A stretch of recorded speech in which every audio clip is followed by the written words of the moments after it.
नमस्कार, मैं नीरज कुमार आप सभी साथियों का अपने यूट्यूब चैनल भूमि जानकार अमीन में स्वागत करता हूं।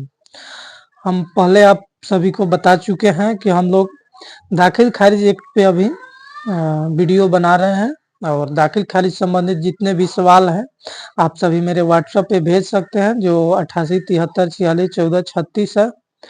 और हर संडे के दिन मैं आप सभी का सवाल का एक वीडियो बनाऊंगा। पर डे तो सवाल का जवाब दे नहीं पाऊंगा और इसीलिए संडे को जवाब दूंगा। किसी भी प्रकार के म्यूटेशन संबंधित सवाल आप पूछ सकते हैं। आज हम आप लोगों को बताएंगे दाखिल खारिज अधिनियम 2011 के धारा 2 के अनुसार परिभाषा यानी किस किस चीज पे किस किस आधार पे दाखिल खारिज किया जाता है। दाखिल खारिज का मतलब सबसे पहले आपको बता दूं, दाखिल का मतलब होता है दाखिल करना, किसी चीज को दाखिल करना, और खारिज का मतलब होता है खारिज करना, काट कर हटाना। तो ये जो अंग्रेजी में म्यूटेशन कहा जाता है, तो इसको दाखिल और खारिज करने की जरूरत क्या पड़ती है। तो हम लोग मान लीजिए किसी का जमीन है जो खतियान में है, जो सर्वे के समय बनता है, खतियान और नक्शा और रेंट रोल बनता है, उसी के आधार पे जमाबंदी कायम किया जाता है, जमाबंदी पंजी रजिस्टर 2 भी जिसे बोलते हैं, और उसी के आधार पे रसीद दिया जाता है। ये रेवेन्यू का पार्ट्स हो गया, दो पार्ट्स है, एक सर्वे का पार्ट्स हो गया, वो सर्वे विभाग अपना देखती है, वो आपका बनाई दखल के जांच करके किसके पास कितना जमीन है और किसके दखल में है, और रेवेन्यू विभाग अपना उसके आधार पे बनाई कि कौन जमीन किसके पास है और कितना उससे लगान लेना है और कब तक का लगान मिला है, कब तक का बाकी है, उसी को जमाबंदी पंजी कहते हैं। तो किस किस आधार पे दखल हो सकता है। तो सबसे पहले तो आप लोगों को दाखिल खारिज कराने के लिए उसको जमीन का मालिकाना हक प्राप्त करना होगा। हालांकि दाखिल खारिज से आपका मालिकाना हक नहीं होता, उसके लिए आपको पहले से कोई कागजात पेश करना होगा, जिसमें से 3-4 मेन कागजात हैं। जिसे क्रय किए, मान लीजिए आप किसी से जमीन खरीदे तो निबंधन कार्यालय से निबंधित दस्तावेज होता है, संपत्ति हस्तांतरण अधिनियम 1882 और CPC 1908 civil procedure registration act 1908 द्वारा निबंधित होना चाहिए। 100 रुपए से अधिक मूल्य की कोई भी संपत्ति है तो उसको निबंधन कार्यालय द्वारा निबंधित होना चाहिए। तो आप खरीदे हुए हैं तो उसका रजिस्टर केवाला होता है, अंग्रेजी में सेल डीड बोलते हैं, तो रजिस्ट्री ऑफिस से रजिस्टर्ड होना चाहिए। नहीं कि स्टाम्प पे लिखवा लीजिए चाहे ऐसा ही साइन करवा लीजिए सदर का, वो नहीं वैलिड है। 100 रुपए से कम का अगर प्रॉपर्टी है तो वो उस पर वैल्यू है, लेकिन आप उम्मीद कीजिएगा कि 100 रुपए से कम का प्रॉपर्टी आज के डेट में कौन होगा, कोई भी नहीं है। उसके अलावे दान दान होता है एक, मान लीजिए किसी को आप दान कर रहे हैं, खुशी से किसी व्यक्ति को दे रहे हैं, अपना निजी परिवार को, चाहे किसी को भी दे रहे हैं, किसी भी व्यक्ति को आप अपना दान दे सकते हैं। अगर आपका वो जमीन है, आपके नाम पे खतियान है, जमबंदी है, दखल है, सब चीज है, तो आप किसी को भी दान दे सकते हैं। तो आप मान लीजिए दान दिए तो आपका नाम जमाबंदी पंजी से, क्योंकि आपका दखल था, आप टैक्स दे रहे थे सरकार को, अगला व्यक्ति जो इसको आप दान दिए उसका भी अधिकार अब हो गया, मालिकाना हक उसका हो गया, और वो जो टैक्स होगा वो देगा। तो दूसरा जो टैक्स देने के लिए नामांतरण होगा सरकार के पास, तो वो रजिस्ट्री ऑफिस से कनेक्ट है नहीं, वो तो अपना रेवेन्यू डिटेल्स अलग रखा हुआ है। तो उसके जमाबंदी पंजी में अंतरण के लिए वो दाखिल खारिज करवाना पड़ता है। तो जो निबंधित दस्तावेज जो दान का होगा उसको आप लेकर जाइएगा, तो उसमें से मान लीजिए हम बेचे हैं तो हमारा नाम काट कर, आप खरीदे हैं या दान में दिए हैं आपको, तो आपका नाम एंट्री किया जाएगा, चढ़ाया जाएगा, उसी को दाखिल खारिज बोलते हैं। उसके अलावा विनिमय, मान लीजिए बदलेन आपका या किसी और का और जमीन है, आप एक जमीन से दूसरे जमीन के एक्सचेंज करते हैं, बदलेन करते हैं, तो बदलेन का भी सरकार कहती है कि रजिस्टर्ड होना चाहिए। ये ना मौखिक बदलेन, पंचनामा द्वारा बदलेन, ये सब नहीं, उसको भी बिहार में 100 रुपए का फी लगता है। माननीय मुख्यमंत्री द्वारा किया गया है कि 100 रुपया ही मात्र फी लगेगा। आप 100 रुपया के स्टाम्प पे रजिस्ट्री ऑफिस से निबंधित करा सकते हैं बदलेन। तो उसके आधार पे दाखिल खारिज होता है। क्रय, दान और बदलेन के आधार पे दाखिल खारिज होता है। उसके अलावा होल्डिंग का बंटवारा, यानी बंटवारा का मतलब हुआ एक मान लीजिए 10 बीघा का प्लॉट है, उसका एक जमाबंदी कायम है, उसमें 4-5 व्यक्ति शामिल थे और सभी लोग बंटवारा कर लिए, तो बंटवारा का भी दाखिल खारिज होगा और अलग अलग सभी के नाम पे जमाबंदी कायम होगा। उसके अलावा विरासत और निर्वसियती उत्तराधिकार। अब ये निर्वसियती, वसीयती, उत्तराधिकार ये क्या होता है? तो एक वसीयत होता है। वसीयत मतलब हो गया इच्छा पत्र, विल डीड अंग्रेजी में बोलते हैं और शायद उर्दू शब्द है वसीयत, और हिंदी में इसे इच्छा पत्र हम लोग बोल सकते हैं। विल डीड मेरा इच्छा है जिसको हम दे सकते हैं। जिसे ये इसमें ये खासियत है कि जो एक्सचेंज होगा या सेल होगा या गिफ्ट होगा, दोनों व्यक्ति होना जरूरी है और दोनों व्यक्ति का इच्छा जाहिर करना जरूरी है।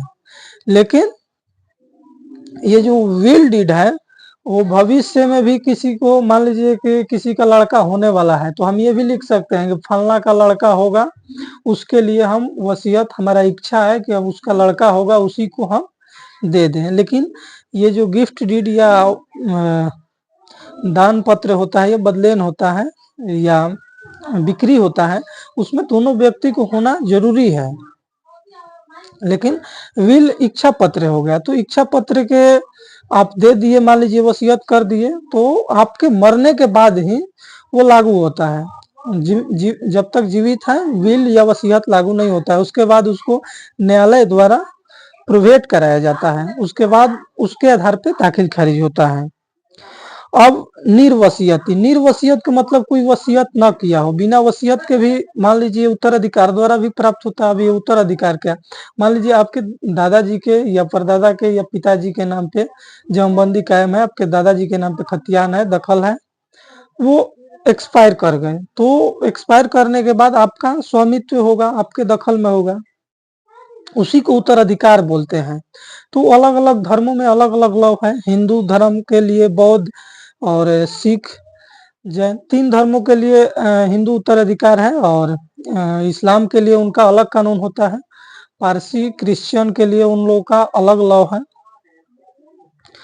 विशेषकर हिंदू उत्तराधिकार अधिनियम से हम लोग जो हिंदू धर्म के लोग हैं या बौद्ध धर्म, जैन धर्म के लोग हैं, सिख के लोग हैं, इन 4 धर्मों पे लागू होता है।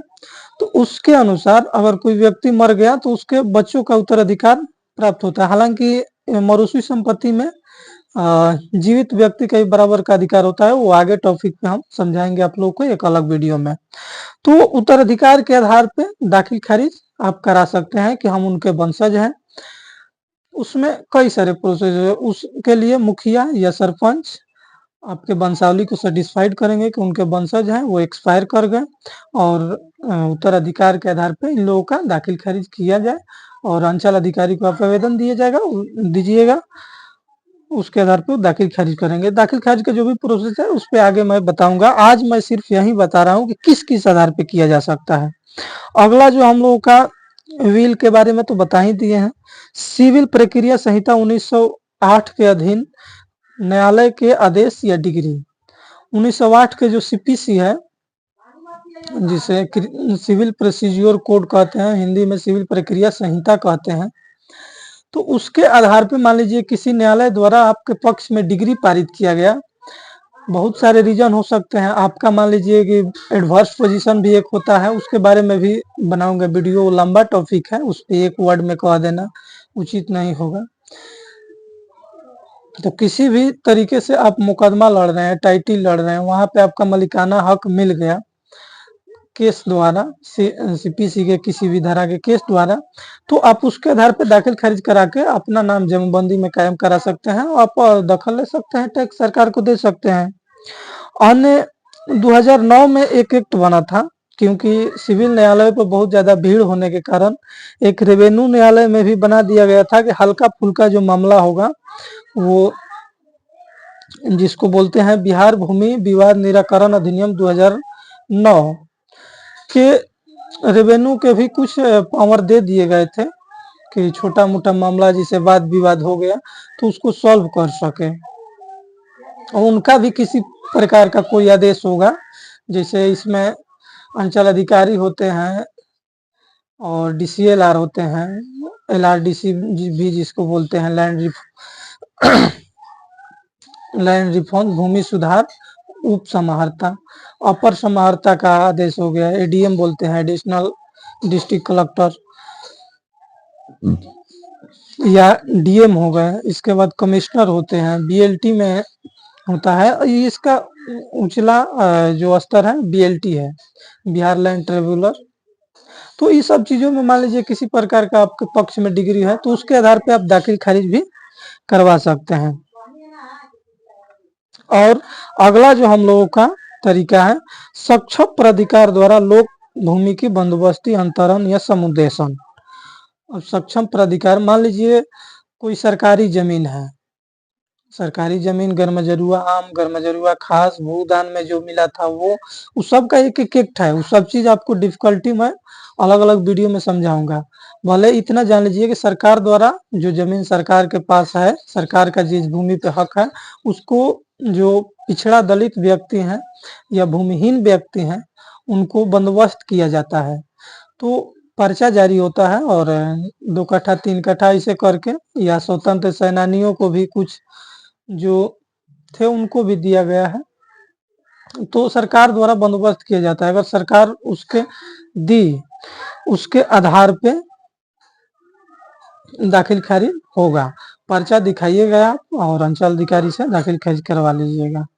भू अर्जन अधिनियम 1894 के अंतर्गत अर्जन 1894 में एक पारित हुआ था भू अर्जन। तो कुछ तरीके से भूमि का अर्जन करके कुछ व्यक्तियों को दिया जाता था। तो उसमें अगर वो डॉक्यूमेंट है तो उसके आधार पे दाखिल खारिज होगा। अब बिहार भूदान यज्ञ समिति के डॉक्यूमेंट होगा 1954 के अधीन प्रदत्त। अब 1954 में एक आचार्य विनोबा भावे द्वारा आंदोलन पूरा देश में घूम घूम कर चलाया गया था कि संविधान के आर्टिकल 21 के तहत सभी को जीवन का अधिकार है और कोई व्यक्ति सड़कों पे सो रहा है, उसके पास रहने के लिए भी घर या जमीन नहीं है। किसी किसानों के पास, जमींदारों के पास उस समय बहुत ज्यादा जमीन था क्योंकि वही मालिक थे, टैक्स वसूलते थे। तो जागरूकता फैलाया और पूरा भारत में लगभग 50 लाख एकड़ जमीन प्राप्त हुआ। केवल बिहार में 6 लाख एकड़ जमीन उनको मिला था, लेकिन पता नहीं क्या किया उसका किया गया। हालांकि उस सब टॉपिक पे हम लोग बात नहीं करेंगे। उसमें से बहुत सारा जमीन आवंटित हुआ, जिसके पास उसका पर्चा है उस समय का, उसके आधार पे दाखिल खारिज होता है। उसके अलावे बिहार काश्तकारी अधिनियम 1947 के अधीन वास्कित पर्चा 1947 में एक एक्ट पारित हुआ था और जमींदारी उन्मूलन के पक्ष में, लेकिन छोटा सा एक्ट था तो उसका चला नहीं, क्योंकि पहले क्या था कि संविधान में हम लोगों का ऐड हो गया था कि जो संपत्ति का अधिकार रहेगा मौलिक अधिकार है। माननीय प्रधानमंत्री उस समय जवाहरलाल नेहरू जी थे। उसके बाद बहुत सारे केस चला, वो एक एक डिफिकल्ट टॉपिक है, उस सभी पे अलग अलग वीडियो मैं बनाऊंगा। तो उसका भी डॉक्यूमेंट आपके पास होगा तो दाखिल खारिज हो जाएगा। और अन्य भी बहुत सारे चीजें, जैसे कोसी क्षेत्र के लिए जो बिहार सरकार जमीन हो गया था उसका भी दाखिल खारिज होगा, सरकार द्वारा आदेश पारित कर दिया गया है। और सीलिंग एक्ट 1961, अब सीलिंग एक्ट था कि लिमिटेशन लगाया गया था कि इतना से ज्यादा आप जमीन नहीं रख सकते हैं। बहुत सारे जमींदारों का जमीन आप उसमें से सुने होंगे कि अंचल अधिकारी द्वारा या सरकार द्वारा अपने हक में ले लिया गया था, और उसके आधार पे जो सरकार में जमीन निहित हो गई थी उसके बाद गरीबों को और भूमिहीनों को बंदोबस्त किया गया, तो उसका भी कागजात होगा, तो उसके आधार पे दाखिल खारिज होगा। तो ये थी आप सभी के लिए जानकारी। और चैनल को सब्सक्राइब करें, वीडियो को लाइक करें, शेयर करें, देखते रहिए भूमि जानकारी में। और दाखिल खारिज संबंधित किसी भी प्रक्रिया के बारे में आप मेरे व्हाट्सएप पे सवाल भेज सकते हैं, पूछ सकते हैं। देखते रहिए भूमि जानकारी में। जय हिंद, जय भारत।